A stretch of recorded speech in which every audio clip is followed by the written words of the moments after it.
Julius Caesar once said in the midst of a civil war, Ut est rerum omnium magister usus, which roughly translates to experience is the teacher of all things, more so, experience is the best teacher. Every experience shapes us in one way or another. Even a seemingly unimportant small experience can greatly change the course of our life. That our identity is just a collection of experiences, but the lessons that we draw from our experiences is what's most important. Today in my speech, I will tell you about 3 life lessons that I have drawn from my experiences. First, I will tell you about why it's important to learn to say no. Second, I will tell you about why doing what makes me happy is more important than pleasing others. And third, I will tell you about why having confidence in yourself when everything else fails is the best thing you can do. Starting with learning to say no. So I do many extracurricular activities. I do sports, I do theaters, I do club.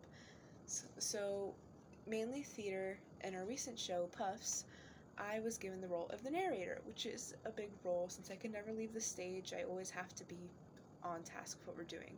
But I started accepting a lot of extra other side parts, such as handling props to give to people, more tech jobs behind the scenes, and I thought I could handle it, and at a certain point I knew I couldn't handle it, but I just kept saying yes because I hate saying no to people. And led to the point to where when we had our first show, I just broke on stage because I was worrying about, wait, I have to do this, I have to do that, I forgot to do this, I forgot to do that, I have to hand this prop to this person. So I completely forgot my lines. I have very long monologues that I have to go on about, and I just forgot midway through.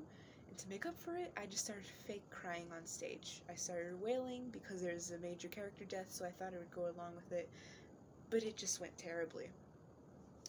So that's why I say it's very important to learn to say no, because if I learned how to say no, I wouldn't have had so many things stacking on top of each other, and it wouldn't have just broken me down. Now that I've told you why it's important to say no, I will move on to telling you why doing what makes me happy is the best thing I can do rather than just pleasing people. So I am a very crafty person. I love doing arts and crafts. I love crocheting, embroidery, trying to get into knitting. And whenever I learned how to pick up a new skill, people around me, such as my sister, always want me to make something for them. And I enjoy making things, but as soon as I do it for a capitalistic means, such as making money or just doing it for free, it turns horrible. I dislike doing it because I'm not doing it because I want to. And I used to make things for people like that, but I would just be so unhappy because I'm just doing it to please other people. And I have learned that sometimes you just can't make stuff for other people just to keep myself happy and to be able to enjoy my hobbies, because now some of my old hobbies that I used to enjoy doing, I hate doing them because now when I do them, it just reminds me of doing work and not doing it for myself. Now, moving on to my 3rd life lesson, which is why it's important to have confidence in yourself even though everything else is failing.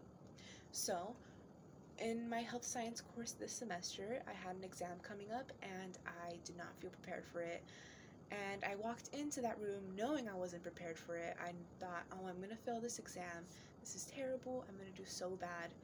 And that's what I thought the whole entire test. I second-guessed myself. I chose an answer that I thought was correct beginning, but then I'm like, no, I don't know this. So I went back and I changed it. And I ended up getting an 86 out of 100 on that exam, which is a high score, but not as high as I would have liked. So the next exam going in, I thought, let me just have more confidence in myself.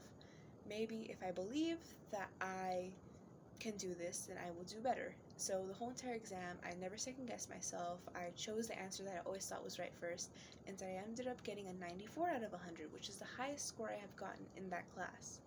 This life lesson has taught me that even though you feel like you're gonna fail, you should always have confidence in yourself, no matter what it is. If it has to do with a sport, with theater, with school, with anything at all, any social setting, having confidence in yourself is the best thing you can do for yourself in any situation. So now that I've told you about why it's important to learn to say no, why keeping your happiness above pleasing others is most important, and finally why having confidence in yourself is the most important thing you can do when all else fails. Remember what Julius Caesar said, our experiences are our best teachers, and I hope to draw more life lessons from my experiences every day.